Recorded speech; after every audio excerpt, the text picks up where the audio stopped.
बाबासाहेबांच्या वाणी लेखणीमुळे सारं जग बदललंय. बाबासाहेबांना ज्ञानाचं प्रतीक म्हणून साऱ्या जगानं गौरव केलेला आहे.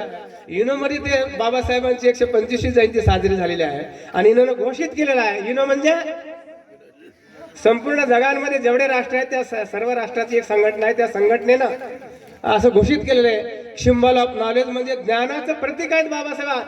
आतापर्यंत कोणी दुसरा कोणी बाबासाहेबांच्या लायकीचा विद्वान विचारवंत तेवढा अभ्यासू असा विद्यार्थीच माणूसच झाला. जेवढे शास्त्रज्ञ होत आहेत होऊन गेलेले आहेत त्या सर्व शास्त्रज्ञांचा गुरु महाकारुणिक तथागत सम्यक संबुद्ध.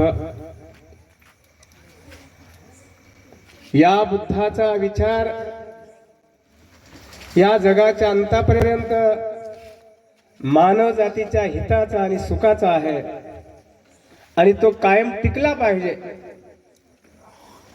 म्हणून ज्यांनी आपले 2 लेकरं चिवर देऊन भिक्खू बनवले आणि बुद्धाचा विचार जनमानसांमध्ये प्रचार आणि प्रसार करण्यासाठी पाठवले ते महान बौद्ध सम्राट प्रियदर्शी राजा अशोक. या अशोकाच्या नंतर अनेक सम्राट होऊन गेले. हर्षवर्धन आहेत, कनिष्क आहेत आणि दक्षिण भारतामध्ये हाच बुद्धाचा विचार ज्याने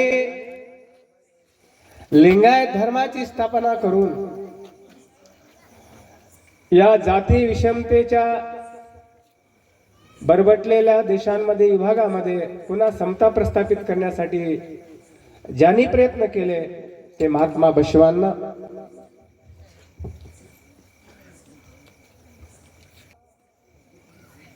या देशांमध्ये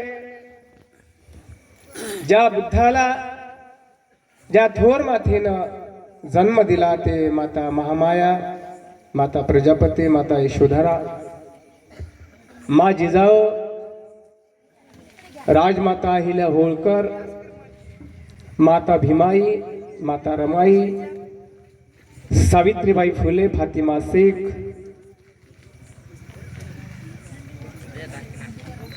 ज्याने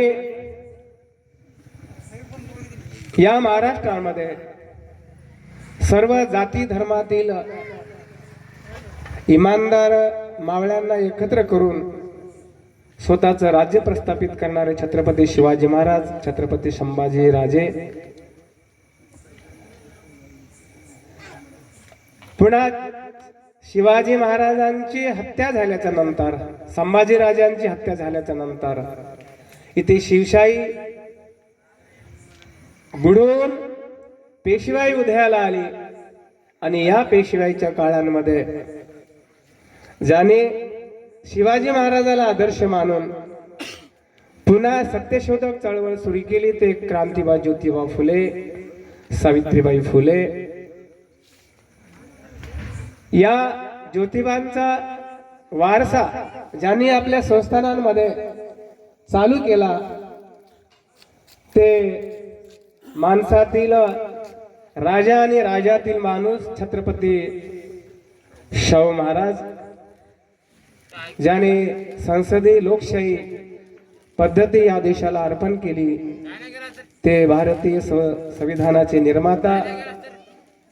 या सर्व कोठी कोठी दलितांचे नाही भारतीयांचे पिता बोधिसत्व डॉक्टर बाबासाहेब आंबेडकर. आणि ज्याने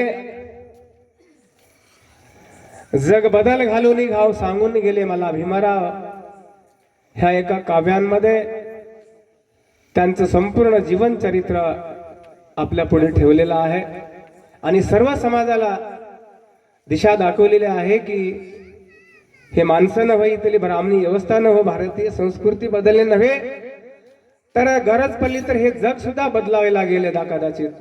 आणि ते जग काही गुन्ह्यागोविंदानं बदलणार नाही, त्याच्यावर घाव घालल्याशिवाय तो बदलणार नाही असा संदेश देणारे साहित्य सम्राट अण्णाभाऊ साठे गाडगे महाराज, ज्याने शिक्षणाचा अबकडही ज्याने गिरवलं नाही, त्यांनी शिक्षणासाठी खूप मोठा प्रयत्न केलेला आहे. खायला भाकर नसल, खायचं ताट मोडा परंतु लेकराला शिकवा, असा त्यांनी संदेश दिला गाडगे महाराज, तुकडोजी महाराज. आणि ज्यांनी ज्यांनी आम्हा तुम्हा सर्व बहुजन समाजाला ब्राह्मणांच्या धर्मग्रंथाच्या गुलामीतून मुक्त करण्यासाठी ज्यांनी त्याग आणि समर्पण दिलेलं आहे, त्या सर्व महापुरुष आणि महान स्त्रियांना विनम्र अभिवादन. आजच्या कार्यक्रमाचे नियोजित अध्यक्ष माननीय डॉक्टर उत्तम इंगोले साहेब, या कार्यक्रमासाठी उपस्थित असलेले आमचे मित्र संजय भारदे, धोंडीबाजी कांबळे साहेब, माब नरंगलकर साहेब, टोके सर, आमचे शिंगाडे सर आणि उपस्थित बंधू भगिनीनो, बालमित्रांनो. तर या ठिकाणी नरंगलकर साहेबांनी खूप म्हणजे खंत व्यक्त केली की वक्ते आले नाहीत. जे नियोजित वक्ते होते त्या वक्त्यांना ऐकण्यासाठी खरं म्हणजे खूप अडचणीतून आम्ही सुद्धा आलेलो आहे. माझी शेतात जागेला आहे, खूप ह्याच्यामध्ये आलेला आहे. तर ते आले नाहीत म्हणून चिंता करायची नसतं ते. आणि म्हणून हे कार्यक्रम बौद्ध धर्म प्रचार आणि प्रसार अभियानांतर्गत पौष पौर्णिमा उत्सव आणि राष्ट्रमाता क्रांतीज्योती सावित्रीबाई फुले जयंती या अनुषंगाने हे कार्यक्रमाचं आयोजन करण्यात आलेलं आहे. अतिशय खूप मोठं कौतुक करावं अशा पद्धतीचं हे नियोजन आयोजन आहे. आणि म्हणून या कार्यक्रमासाठी असे 1000 पत्रक काढलेले आहेत आणि त्याचा प्रसार प्रचार केलेला आहे आटोवर बोंगा वगैरे बांधून. आणि म्हणून मी भगवान सोनकांबळे असतील, शिंगाडे साहेब असतील, राजू कटारे असतील, हे आमच्या कार्यकर्त्यांना या कार्यक्रमाच्या संबंधाने लाख लाख मंगल कामना देतो की त्यांनी. आणि म्हणून हे कार्यक्रम बौद्ध धर्म प्रचार आणि प्रसार अभियानांतर्गत पौष पौर्णिमा उत्सव आणि राष्ट्रमाता क्रांतीज्योती सावित्रीबाई फुले जयंती या अनुषंगाने हे कार्यक्रमाचं आयोजन करण्यात आलेलं आहे. अतिशय खूप मोठं कौतुक करावं अशा पद्धतीचं हे नियोजन आयोजन आहे. आणि म्हणून या कार्यक्रमासाठी असे 1000 पत्रक काढलेले आहेत आणि त्याचा प्रसार प्रचार केलेला आहे आटोवर बोंगा वगैरे बांधून. आणि म्हणून मी भगवान सोनकांबळे असतील, शिंगाडे साहेब असतील, राजू कटारे असतील, हे आमच्या कार्यकर्त्यांना या कार्यक्रमाच्या संबंधाने लाख लाख मंगल कामना देतो की त्यांनी ह्या सर्व कार्यक्रम बंद पडलेले होते. पौर्णिमा एकेकाळी हारगावला साजरी व्हायची, मध्यंतरी जवळजवळ 25 वर्ष कमी जास्त बंद होते. त्या बंद झालेल्या कार्यक्रमाला पुन्हा त्यांनी उजाळा दिलेला आहे आणि हे अतिशय अभिमानास्पद गोष्ट आहे असं मला वाटतं. आणि म्हणून त्यांना धन्यवाद देतो. तर या देशांमध्ये जाती मोडायच्या, त्याला आंतरजातीय विवाह करावा लागतो, हे बाबासाहेबांचा हवाला देऊन सांगल्या जाते. आणि त्याच्यासाठीच बाबासाहेबांनी आंतरजातीय विवाह केला हेही सांगल्या जाते. अतिशय 1000% खोटं आपण बोलल्या जातो, मी तुम्हाला आणि तुम्ही मला. एका ठिकाणी असे सांगितले जाते संजय भारदेजी की बाबासाहेबच म्हणाले असं सांगितलं जाते ठासून. वामनदादाला म्हणाले की आमचे 1000 भाषण नव्हत, 10 का बरं 10,000 काही असेल, पण 100 असतील, 10 भाषण तुमचं एक गाणं बरोबरीच आहे असं बाबासाहेब म्हणाले सांगतात. ह्या मला याच्यावर विश्वास नाही, ह्याची समीक्षाही झाली पाहिजे, याला मी तयार आहे समीक्षा करायला. याला हे कुठं आवाज आणायचं नाही, कुठं वास्तव बोललं पाहिजे, वास्तव चाललं पाहिजे. बोललं तसं आम्ही चाललं पाहिजे तर मार्ग मिळतो, नाही तर मार्ग मिळत नाही, भटकत जाणार आम्ही. कारण बाबासाहेब जगविख्यात व्याख्याते होते. बाबासाहेबांच्या वाणी लेखनीमुळे सारं जग बदललंय. बाबासाहेबांना ज्ञानाचं प्रतीक म्हणून साऱ्या जगानं गौरव केलेला आहे. युनोमध्ये ते बाबासाहेबांची 125वी जयंती साजरी झालेली आहे आणि युनोनं घोषित केलेलं आहे. युनो म्हणजे संपूर्ण जगांमध्ये जेवढे राष्ट्र आहेत त्या सर्व राष्ट्राची एक संघटना आहे. त्या संघटनेनं असं घोषित केलेलं आहे, सिम्बॉल ऑफ नॉलेज म्हणजे ज्ञानाचं प्रतीक आहेत बाबासाहेब. आतापर्यंत कोणी दुसरा कोणी बाबासाहेबाच्या लायकीचा विद्वान, विचारवंत, एवढा अभ्यासू असा विद्यार्थीच माणूसच झालेला नाही या जगामध्ये. काय म्हणता सांगा, कुणाला काय म्हणायचं असेल सांगा, त्याच्यासाठी आपण घंटाभर बसू इथे. आणि म्हणून बाबासाहेब असं कधी म्हणाले नाहीत, कारण एखाद्या वेळेस शायरी भारदेसारखं करतात. भारदेसारला थोडस हरभऱ्याच्या झाडावर चढावं लागतं, कारण त्यांनी प्रबोधन करतात. कारण भाषण एक अर्धा तासाचं 1 तासाचं राहते वक्त्यांचं, किती विचारवंत असला, आणि प्रबोधन 3-4 तासाचं राहते, 5 तासाचं राहते. आम्ही जुन्या काळात गात होतो तर आम्हाला सकाळी दिवस निघाल्याशिवाय 8-9 वाजल्याशिवाय आम्हाला बंद करू देत नव्हते लोक. समोरचे लोक उठत नव्हते, आम्हालाही उठता येत नव्हतं.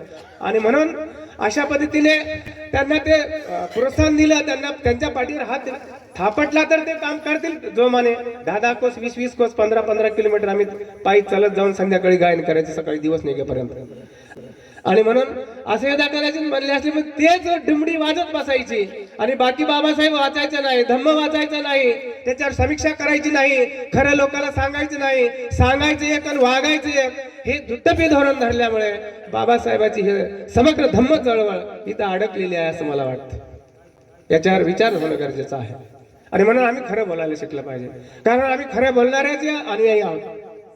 बुद्ध जगाला खरं सांगितलंय की या जगामध्ये कोणी देव नाही आहे. बुद्ध या जगाला खरं सांगितले आणि ते पहिला महापुरुष आहे बुद्ध. आणि बुद्धाला जन्म देणारी जी माता आहे ना, अशा त्यांच्यानंतर अनेक माता झाल्या, पण पहिली माता असे बुद्धाला जन्म देणारी महामाया. आणि याच्या संबंधाने किसा गौतमी म्हणते, धन्य ज्याची माता धन्य त्याचा पिता, धन्य ज्याची माता धन्य त्याचा पिता, ज्यांना असा पुत्र लाभला, धन्य त्याची पत्नी जिला असा पती लाभला यशोधरेला. अशा पद्धतीने किशा गौतमी हे वर्णन करते आहे.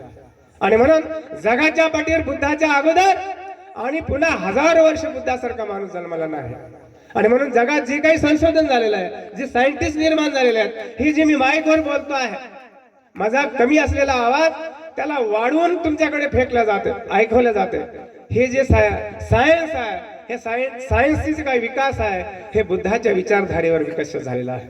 हे जे एवढा मोठा प्रकाश आहे, हे लाईट आहे. हे लाईटाचे संशोधन झालं, त्याचे जनक बुद्ध आहेत. आणि म्हणून बुद्धाच्या अगोदर काही नाही आहे. बुद्धाच्या नंतर येशू ख्रिस्ताचा जन्म आहे 500 वर्षाच्या नंतर. येशूच्या नंतर पुन्हा 500 वर्षाच्या नंतर मोहम्मद पैगंबर साहेबाचा जन्म आहे. परंतु हेही माणसं आंधळेपणाने सांगतात की येशू जगाचा सुरुवातीपासूनचा येशू आहे. त्याच्या अगोदर ब्राह्मण सांगत होते ब्रह्मा विष्णू महेश हे जगाचे निर्माते आहेत आणि त्यांनीच हे मानव जातीची उत्पत्ती केले. आम्ही तोंडातून जन्मलो, बाकी भाऊतून जन्मले, कोणी मांड्यातून जन्मले, शूद्र पायातून जन्मले. आम्ही जे 1750 जातीचे तुकडे आहोत भारतामध्ये एससी कॅटेगरीतले, त्यांचा आता पता नाही त्याच्या चातुर्वर्ण व्यवस्थेमध्ये. हे वर्णबाह्य लोक, बाबासाहेब म्हणते हे वर्णबाह्य लोक आहेत. आणि बाबासाहेबांनी इंग्रजी म्हणत होते की आउटकास्ट लोक आहेत हे लोक. ज्योतिराव फुले म्हणायचे शूद्र म्हणजे आजचा मराठा, कुणबी, तेली, तांबोळी, माळी हे जे ओबीसी मध्ये येणारे कॅटेगरीतले लोक आहेत.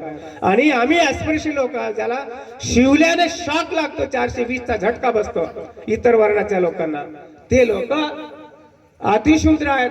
अशी भाषा वापरली पाहिजे आम्ही. ज्योतिराव फुलेची तरी भाषा वापरली पाहिजे आमच्या संबंधाने, संविधानिक भाषा तरी वापरली पाहिजे. बाबासाहेबांनी संविधानांमध्ये 6500 जातीच्या तुकड्यांना 4 कॅटेगरीमध्ये एकत्र केलं. नारंगल साहेब बाबासाहेबांनी 6500 जातीचे तुकडे बनवले ब्राह्मणाने आमच्या भारतीय समाजामध्ये, कारण त्यांना भीती होती. त्यांची जी संख्या आहे भारतामध्ये, काल भी होती, आज आणि उद्या राहणार आहे, त्या संख्येपेक्षा कमी संख्या असली पाहिजे अशी जात आणि पोट जात 12.5 हार जातीमध्ये तुकडे ब्राह्मणाने पाळलेले आहेत.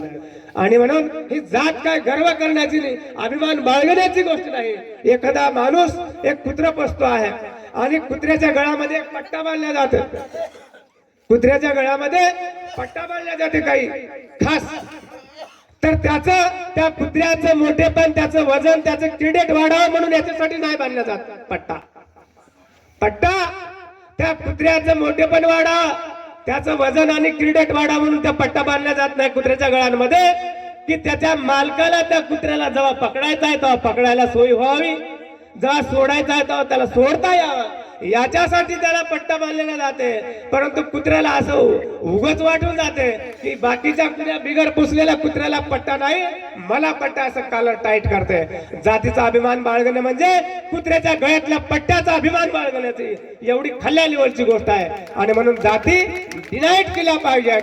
जातीचा काय गर्व करतात? जातीच्या नावाने 1000 वर्ष तुम्हाला माती खावा लागली. नुसती माती नाही, संडास मिक्स असलेली माती खावायला लागली. एवढी बेहाल या देशांमध्ये, या देशाच्या मालकाचे, या देशाच्या मुख्य रहिवाशांचे हाल ब्राह्मणांनी करून ठेवलेले आहे. आणि म्हणून तुमचा शत्रू कोणी मराठा नाही, कोणी ओबीसीचा शत्रू मराठा नाही, आणि मराठाचा शत्रू कोणी ओबीसी नाही. बौद्धांचा शत्रू कोणी मांग नाही, मांगाचा शत्रू बौद्ध नाही. अशा पद्धतीची मोकळी भावना आम्ही ठेवली पाहिजे. कारण तुमचा सर्वांचा शत्रू आहे की तुमच्यामध्ये भांडण लावते तो ब्राह्मण आहे. आणि म्हणून ब्राह्मणाला ठेचलं पाहिजे. ब्राह्मणांचं जाणवून ब्राह्मणाची शेंडी कापली पाहिजे. आणि त्याची जाणव शेंडी कापणारी ज्या वेळेला माणसाची या समाजाची तयारी होईल, त्या दिवशी क्रांती होईल आणि त्या दिवशी तुमचं या राज्य तुमच्या देशांमध्ये येईल. तोपर्यंत तुम्हाला गुलामीच करावी लागेल. आज पेशव्यांचा जो वारस आहे नाना फडणवीस, हे नानासाहेब पेशव्यांचा वारस आहे. आणि तो 1818 तुमच्या महाराणी, इतर मांगाने, मुसलमानाने, 18 पगड जातीने, बहुसंख्यकाने जरी मार असले त्या लढाईमध्ये, 1818च्या भीमा कोरेगावच्या लढाईमध्ये, तर त्याच्यामध्ये सर्व कॅटेगरीचे लोक होते की जे शिवाजी महाराजांचा आदर्श घेऊन शिवाजी महाराजांनी सर्वांना एकत्र केल्यामुळे जातीचे काय तीव्रता ती कमी झालेली होती. आणि ती लढाई तिथे हरल्यानंतर बी 2 महिन्याच्या नंतर इंग्रजाला शरण गेला आणि करार झाला. पुन्हा पेशवा पुन्हा आम्हाला गुलाम करण्यासाठी आला. आमची माणसं लढली, मेली तिथे. ज्याच्या नावाने विजयस्तंभ उभा केला भीमा कोरेगावला. आणि त्याच्यानंतर आमच्या महाराच्या नावाने एक बटालियन निर्माण झाली. आणि ते बटालियन मध्ये आता महार माणसं नाहीत तसं, त्याच्यामध्ये 15% लोक असेल त्या भरतीमध्ये, बाकी सर्व जातीचे लोक त्याच्यामध्ये भरलेले आहे. कदाचित उद्या औषधालय महाराजा माणूस त्या बटालियन मध्ये राहणार नाही अशी व्यवस्था इथे ब्राह्मणाने केली. आज नाना फडणवीस या पुन्हा नव्याने पेशवाई चालवते या महाराष्ट्रामध्ये. आणि त्याच्या दोन्ही बाजूला 2 मराठा आहेत. त्याच्या दोन्ही बाजूला म्हणण्यापेक्षा त्याच्या मांडीखाली 2 माणसं आहेत. अजित दादा स्वतःला दादा म्हणून घेते, आता भाभी कुठे आहे पता नाही त्याची. तर अजित दादा आणि एकनाथ शिंदे हे 2 त्याच्या मांडीखाली आज काय त्या म्हणतात की ताटाखालच्या गोष्ट खाण्यासाठी मांजराचं जपतात त्या पद्धतीने. आणि म्हणून हे याचा आम्हाला याची चीड आली पाहिजे. कारण या पुरोगामी महाराष्ट्र म्हणता, या महाराष्ट्राने बाबासाहेबाला जन्म दिला. या महाराष्ट्राने ज्योतिरावसारखा क्रांतिकारी निर्माण केला, ज्याने या देशांमध्ये जवळजवळ 50 पेक्षा जास्त 50 ते 70 विश्वविद्यापीठ होते अशोकांच्या काळामध्ये. आणि ते विश्वविद्यापीठे प्रतिक्रांतीमध्ये इसवीसनपूर्वी 185 मध्ये भरदत्ताची विश्वासघाताने हत्या करते ब्राह्मण पुष्यपुत्र शुंग नावाचा त्यांचा सेनापती, आणि सारे राज्य बळकावते. आणि त्यावेळेला सारे विद्यापीठ पाडल्या गेली. काही विद्यापीठातील ग्रंथालयाला आगी लावण्यात आल्या. 6 महिने त्यातले ग्रंथ जळत होते. एका विद्यापीठामध्ये लाखो ग्रंथ होते. त्या सर्व विचारधारेवर तिथे एका विद्यापीठांमध्ये 10,000 विद्यार्थी शिकत होते. आणि नालंदा नावाच्या विद्यापीठांमध्ये 9 मजली ती इमारत होती. अशा पद्धतीचे विद्यापीठ पाडल्या गेले, शाळा कॉलेज पाडल्या गेले.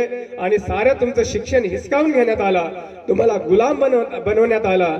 आणि मग गुरुकुल एवढं झोपडं टाकून एखादा ब्राह्मण ऋषी बसून तिथे 10-5 पोराला घेऊन, शेंबड्या मेकड्या पोराला घेऊन शिकवत होता. की ज्या गुरुकुलमध्ये एकलव्याला अपमान करून पाठवला गेला आणि त्याने स्वतः विकसित केलेला जे का धनुर्विद्येचं ज्ञान आहे ते बी हिसकावून घेण्यासाठी त्याचा जबरदस्तीचा अंगठा कापून घेण्यात आला. अशा पद्धतीचे षडयंत्रकारी लोक तुमच्या सोबत आहेत. ब्राह्मण जोपर्यंत या देशांमध्ये आहे तोपर्यंत पुन्हा पुन्हा प्रतिक्रांती होईल. बाबासाहेबांनी शेवटची क्रांती केली, बाबासाहेबांना वाटत होतं आणि त्याला सर्व विचारवंताला वाटत होतं. बाबासाहेबांची पुन्हा हत्या केली ब्राह्मणांनी षडयंत्रपूर्वक, पुन्हा प्रतिक्रांती केली. बाबासाहेबांच्या नंतर त्यांच्या लेवलचा माणूस अजूनपर्यंत लिडरशिप मध्ये आलेला नसल्यामुळे ही क्रांती तिथेच रोखून बसलेली आहे. ही क्रांतीचा रथ पुढे नेण्यासाठी आम्ही सर्व जातीय भावना उद्ध्वस्त करून, जाती भिंती पाडून आम्ही एकत्र आलं पाहिजे. आणि म्हणून ब्राह्मणांचं ज्या वेळेला इथे प्रस्त वाढले जाते की जेवढ्या तुमच्या भारतीय समाजाचे तुकडे होतील, जेवढ्या तुमच्या संघटनेमध्ये तुकडे पडतील, जेवढे बारीक छिन्न विछिन्न तुकडे होतील, ते त्या वेळेला ब्राह्मणांचं प्रस्त इथे वाढणार आहे. आणि म्हणून तुमच्यामध्ये भांडणं लावते, तुमच्यामध्ये जाती पाडल्या, तुमच्यामध्ये पोटजाती पाडल्या. पोटजाती समजायला माहित आहेत, मी सांगणार नाही ते काय. आणि म्हणून आज संघटनेमध्ये आमच्या फूट पडतात, त्याच्या फूट पडत नाही. तिथे पक्षाचे पक्ष फोडले, 50-50 आमदार फोडले पैसे देऊन, आणि त्यांचा पक्ष बी काढून घेतला कुणाचा माझ्यासारख्याचा, त्याचं चिन्हही काढून घेतलं, तर बी इथे काही क्रांती झाली नाही. आणि म्हणून हे क्रांती तुम्ही करू शकता. आणि म्हणून तुमच्या गल्लीतूनच हे क्रांतीची आग पेटू शकते. आणि त्याच्यासाठीच ते आगीची ठिणगी पेटवण्यासाठीच या कार्यकर्त्याचं या कार्यक्रमाचं आयोजन आहे. आणि म्हणून इथे आता मला असं वाटते की दलित शब्द आमच्या कुठल्याच माणसाने चुकून सुद्धा वापरायचं नाही. दलित शब्द ज्योतिराव फुलेंना दिलेला नाही, आमचा दुश्मन ब्राह्मणांनी सुद्धा दिलेला नाही. बाबासाहेबांनी संविधानिक भाषेतला शब्द नाही ते. बाबासाहेबांनी SC ST OBC आणि मायनॉरिटीज म्हणजे अल्पसंख्याक हे शब्द दिलेत, हे शब्द वापरले पाहिजे. ज्योतिराव फुलेचे शूद्र अतिशूद्र हे शब्द वापरले पाहिजे. दलित कुठून आले भांडगुळ माहित नाही, ज्यानं त्यानं दलित शब्दाचा उल्लेख करते. आणि म्हणून हे चुकीचं आहे. आणि पुन्हा आम्ही दिशा भटकत जाऊ शकतो दलित शब्द जर आम्ही वापरत गेलो. मध्यंतरचे 50 वर्ष मोठमोठे मातबर साहित्यिक होऊन गेले, संजय भारदे साहेब मातबर वक्ते होऊन गेले, प्राध्यापक होऊन गेले, डॉक्टरेट झालेले माणसं त्या दलित या शब्दाच्या परिघामध्ये फिरत राहिले.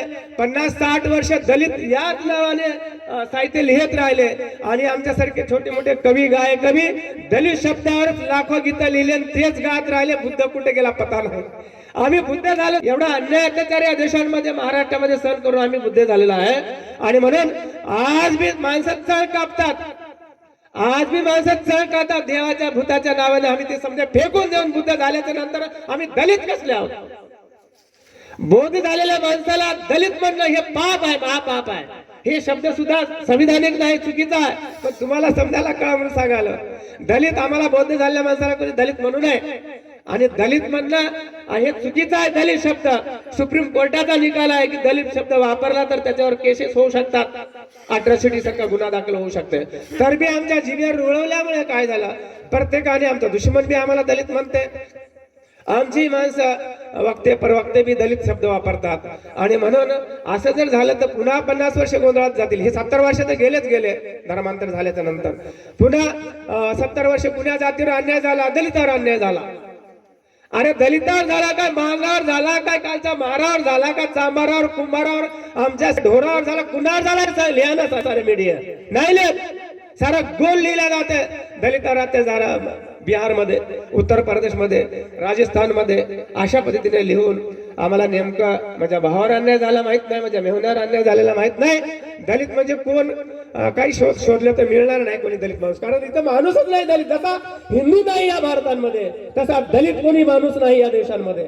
आणि म्हणून हे शब्द अशा पद्धतीने मला एवढं काही बोलायचं नव्हतं. मी म्हणाले की दलित शब्दाचा वापर करणारे समजे माणसं एक रानाडी आहेत, नाहीतर मग धार्मिक आहेत. आम्हाला आमच्या समाजाची दिशाभूल करणारे सगळ्या ह्याच्यात बसू आपण चर्चा. कारण बुद्ध झालेला माणूस दलित असू शकत नाही. आम्हाला कोणी दलित म्हणू नये, स्वतःला म्हणून घेऊ नये. कारण दलित भारतामध्ये नाहीत आणि हिंदूही नाही. 6,500 जाती आहेत, हिंदू कोणी नाही आहे. आणि त्याचा भागुलबुवा करून त्याच्या छत्राखाली, त्याच्या त्या शालीखाली आम्हाला समजायला गुंडाळून हिंदू मुसलमान, हिंदू बौद्ध अशा पद्धतीचे झगडे लावण्याचं काम या देशामध्ये चालू आहे. आणि म्हणून आम्ही तुम्ही भांडून न घेता आम्ही तुम्ही एक होऊन ह्या हिंदुत्ववादी जे काही शक्ती आहेत, संविधानाला घातक आहेत, बहुजनाला घातक आहेत, एकत्र येऊ देत नाहीत, आमच्यामध्ये फूट पाडतात, आमच्यामध्ये आरक्षणामध्ये कॅटेगरी करा किंवा मग ते पुन्हा पुन्हा तोडा खोडा, आखंड असलेला आरक्षणाचा तुकडा त्याला पुन्हा तुकडे तुकडे करा, ह्याच्यामध्ये आपला नाश होणार आहे असं माझ्यासारख्या कार्यकर्त्याला वाटतंय. आणि म्हणून आम्ही बौद्ध आहोत आणि बौद्ध राहणार आहोत, आम्ही दलित नाही आहे आणि दलित आम्ही तर नाहीच, कोणीही नाही दलित. आणि म्हणून त्याचा शब्द वापर करू नये, त्याच्यावर लिहू नये असं मला प्रामाणिकपणाने वाटते. असं नम्र निवेदन या ठिकाणी आम्ही सर्वांना करतो आणि माझे लांबलेले 2 शब्द पुरे करतो. जय भीम, जय बुद्ध, जय भारत. धन्यवाद.